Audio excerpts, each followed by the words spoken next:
You know, it's funny with me here in Seattle and Brock in Bristol at ESPN headquarters. He calls me this morning. We're talking. He says, "You know, the number one question people keep asking me as I walk along and talk to the various ESPN folks I see is, how are the people of Seattle handling Pete Carroll? What do they make of him? How do they grade him?" And I said, "You know, it's funny you ask because." He got the exact same question from Colin Cowherd when I did Spanning the Globe just yesterday. And so we started talking about it. And really, I'm not sure either of us can answer it because it's about how the people feel. Brock said if he had to give him a grade, it's probably a B. He really liked what he got from Carroll in terms of the personnel moves that have been made with he and Schneider. He thought that part was an A. Some of the improvement of the young players, according to Brock, was probably a C, so he averaged it.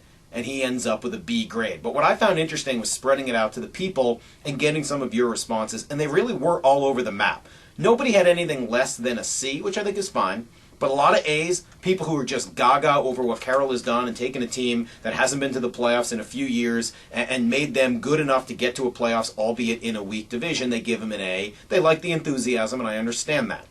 I think probably most of the people were in the B range, and then you get down to the C people who said, look, this isn't really a very good team.